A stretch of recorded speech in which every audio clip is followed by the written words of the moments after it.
We're breaking down the best picks in every single round you see on screen. This video is going to cover round 1. Tomorrow's video will cover round 2 and so forth. So be back tomorrow for round 2. So let's break it down. Who are the best picks in round 1? Who's winning you a league in round 1? All of that and more. The Fantasy Football Show.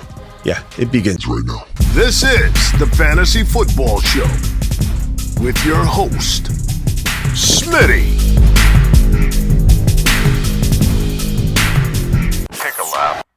Okay, so you already see two names on the screen, Najee and JaMarr. These aren't my only two. I like a lot of players in round 1. Of course, I love JJ. I love Cooper Kupp. Who doesn't love JT? And I'll do a video on the reverse of this topic, the guys to avoid in each round, and I'll cover why I don't like Henry and Dalvin Cook in round 1. So look for that video. So why do I love Najee in round 1? I love him in round 1. He's a top 2 to 3 overall player to me. I get there's a little worry about Pittsburgh, the offensive line. Will the quarterback play be okay? But things are improved across the board. Even if you feel like the quarterback play isn't that big of an upgrade, it's an upgrade. Even if you're not like super excited about Trubisky and Pickett, it is an upgrade over Big Ben and where Big Ben was physically at the end of the year. And the offensive line is definitely improved. So you got better quarterback play, at least 2 options. If one fails, you can go right to the other. I don't think Trubisky's going to be a monster, but he's going to be effective enough to move the football down the field a little bit better than Big Ben did. And with a little bit of offensive line improvement, Najee could actually average 4.5 yards per carry in 2022. Something he couldn't do his rookie year, averaging like 4 yards a carry, getting overworked. It was not his fault. He was averaging low yards per carry. In terms of being efficient, he'll be back on point and more yards per carry. Being more efficient will help him do a lot more with less. You want him averaging 4.5 yards per carry so he can carry the ball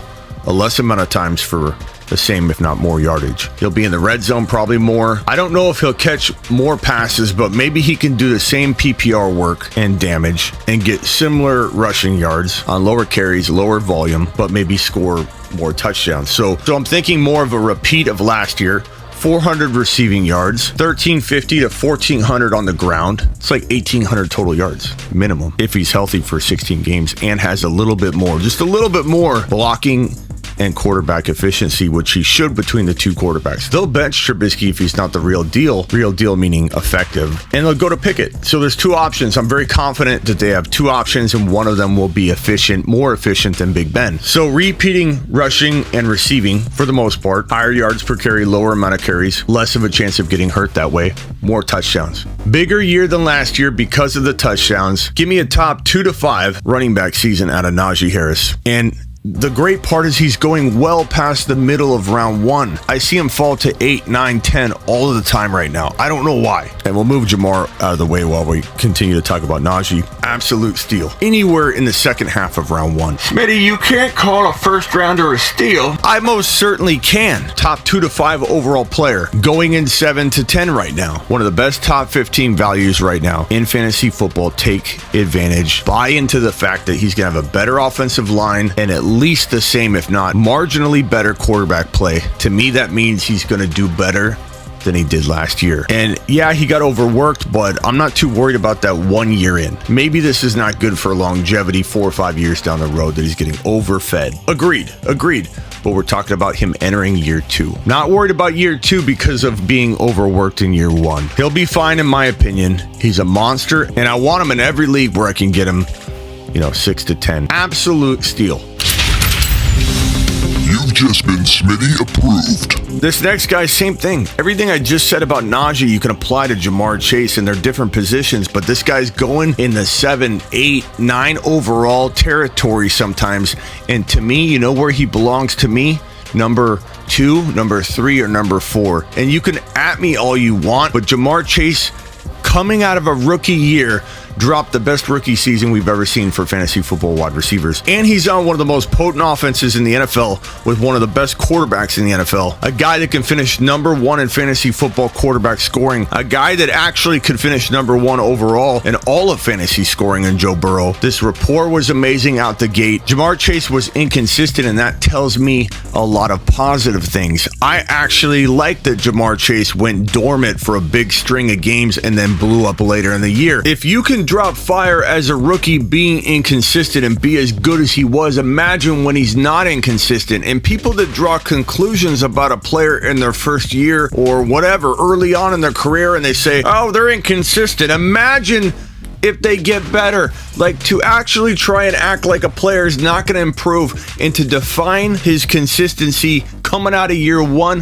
what world are you living in? This guy will get consistent, and if he can dominate inconsistently, imagine what he'll do when he's consistent. It's not rocket science. If you remember back, some people's memories are foggy for this kind of thing, but when you reflect back, there were people that were panicking on JaMarr Chase. I had question after question in the early part of double-digit weeks. Should I bench him? Should I trade him? Is he coming back? Did he fall off for good? And while it sounds like obvious advice now, the Fantasy Football Show, your boy Smitty, stayed the course, and we pushed JaMarr Chase like crazy in terms of go buy him low, get him now before he bounces back. People are overreacting, and anybody that took advantage of that won their league. You literally won your league because of JaMarr Chase and how he finished in 2021. And while many people say I think he'll continue to be inconsistent, you got T. Higgins, you got Mixon, there's a lot of mouths to feed. Since when are we worried about volume in an offense like this? Since when are we worried about somebody taking away from somebody when he's the clear alpha one? I love Higgins, I do, but Higgins won't take away from JaMarr Chase's production. Anybody that says that Higgins and JaMarr can't coexist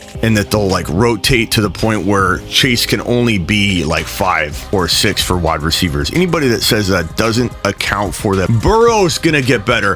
If we're saying JaMarr's gonna get better and Higgins leaving get better, the offense will get better. They're going to block better. They address the offensive line. The defense got a little better. It's all going to cascade and make the team better as a whole. They're going to move the football down the field better, live in the red zone more. And yet people don't give Joe Burrow the benefit of the doubt. Like, he's going to improve, throw for more yards, throw for more touchdowns, be more efficient. And we don't think that's going to trickle down into JaMarr Chase's consistency. Give me a break. JaMarr Chase is arguably worth the number 2 overall pick in PPR. You can at me, you can throw your hands up in the air, you can say, what about Cooper Kupp and JJ? And I don't mind those arguments. They're all three capable of being the number 1 wide receiver. JaMarr Chase, Cooper Kupp, Justin Jefferson could all be 2, 3, 4 overall in a PPR draft. I'm actually leaning more toward that than I'm leaning toward anything else. Najee maybe, but because his ADP's falling, I like him more around 5. I'll reach a little bit because 5 seems to be a reach. I don't know why, but it is. Najee's a bargain. But I'm starting to lean a guy that traditionally does like running back a little more in round 1. I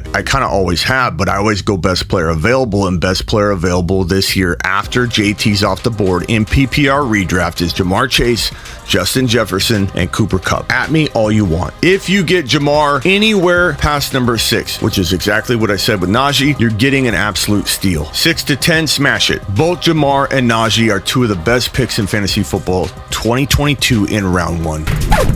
So you know I like JJ, you know I like Kupp. They just don't quite fall into the kind of topic we're talking about here. Doesn't mean I don't love them. I love JT. I love JJ. I like drafting Eckler. And Eckler actually might be falling into this territory really soon. Everybody talking about Spiller right now, taking work from Eckler. In fact, you know what? Let's pause on Swift and let's throw in Eckler. I'm a predictive show, and I can tell you right now, I'm predicting the ADP is moving in this direction. So we might as well hit it now versus having to do an update video. Eckler's becoming one of the better first round grabs right now. He was number 4, number 3, number 5, but now this like, oh, Spiller's gonna come in and take work from him. Don't twist my words. I agree he's a good cuff. He's a must handcuff to Eckler. If Eckler went down, they got no one else to turn to. Spiller would be the guy. I'm not blind to that, but I know what my eyeballs tell me.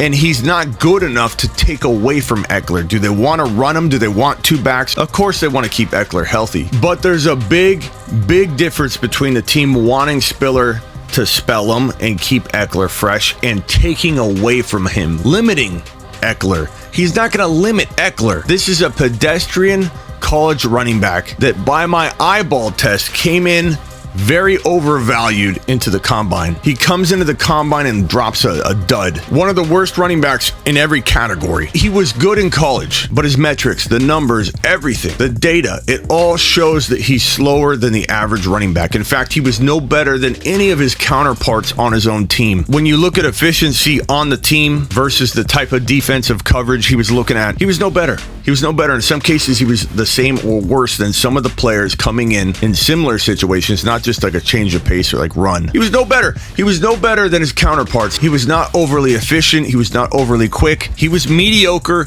He was good. He was in a good situation that fed him a lot of work. He looked effective, but he's not taken away from one of the best running backs in fantasy football. And the fact that all the buzz that's floating around about Spiller, I don't even want to call it buzz because I don't agree with any of it. It's making Eckler's ADP go, I predict, because we're like a week early on this, but I'm starting to see it enough in mock drafts that I can tell you that I think it's going to become a certainty. He's going from 2, 3, 4 overall down to where Najee and JaMarr are. These guys are all like right in the same place. I think Eckler goes at 7, Najee goes at 6, 7, 8, JaMarr goes at 6, 7, 8, 9. They all three could be argued in the top 5, and yet they fall in the 6, 7, 8, 9 range. Najee, Smitty approved. You've just been Smitty approved. Eckler, JaMarr Chase, Smitty approved.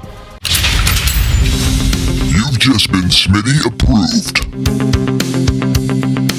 Wife Swift, I apologize. I forgot you were there. Let's put you in the same exact space. Guys, we have 4 players right here. I'm stacking them on top of each other because they're all going in the exact same place. Najee Harris, JaMarr Chase, DAndre Swift. I know we're running out of top 5 spots, and I get that we're arguing like 7 guys can be top 5. That's kind of the nature of fantasy football predicting, right? But we have 4 guys here, all 4 of which could be top 5 overall players. I don't think all 4 would be because we got JT and Cup and Jefferson. But arguably, these guys belong in the conversation of top 5 overall. Swift, Najee, JaMarr Chase, Eckler. Now, Swift is the most unlikely to be talked about there. Most people wouldn't even consider drafting him top 5, and I get that. We don't want him going top 5. His upside is that he has top 5 talent with a little bit of injury risk, which makes him more comfortable in the 8, 9, 10, 11, 12 range. And I think sometimes round 2. Like, I'm not going to put him in the round 2 list because in a shark league with people that know what they're talking about, if you're not drafting with grandma and Uncle Buck, you should not see Swift in round 2. You'll see him at 12. Sometimes he's at 12. Sometimes he's at 11, 10. I would say out of all 3 of these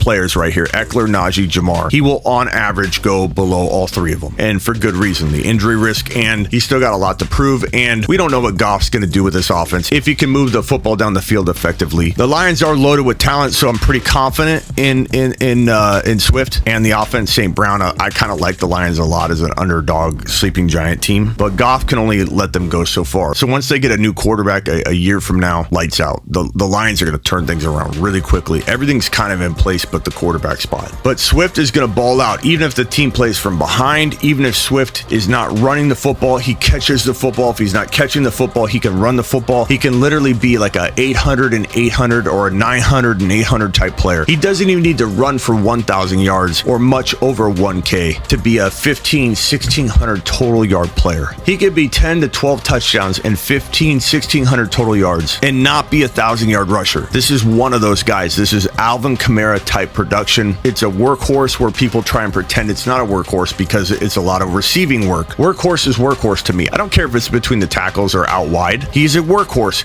Kamara is a workhorse, or he would be if he played all year. Swift is a workhorse. This is the new Kamara right here, and he's an absolute steal in round 1. And he's my favorite player to pair with the number 1 guy I'm going to talk about in round 2, Javonte Williams. DeAndre Swift and Javonte Williams are my favorite 1-2 punch from the 11 pick or the 12 pick in 2022. I think it wins leagues because it affords you some of the guys I'm going to talk about in round 3 and round 4 at wide receiver. Let's dig into Javonte.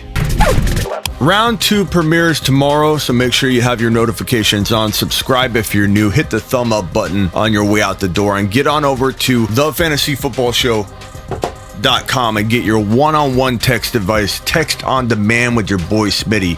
Bold predictions, rankings, articles, trade calculator. I invented the instant-based trade calculator in the fantasy industry in around 2003 that we know of. And I've been working hard, innovating in the space ever since. So you want my content, it's the best in the industry according to me. I might have a little bias involved. And play Underdog Fantasy. Click the link down in the description. Use promo code Smitty. Start taking advantage of everything you learned here in Best Ball Drafts. Do it live. And don't forget, I'm live every Monday through Friday, 7 p.m. Eastern, and I go live whenever news breaks. Outside of that, news breaks, I go live. Player gets traded, gets hurt, I go live. So maybe I see you before 7 p.m.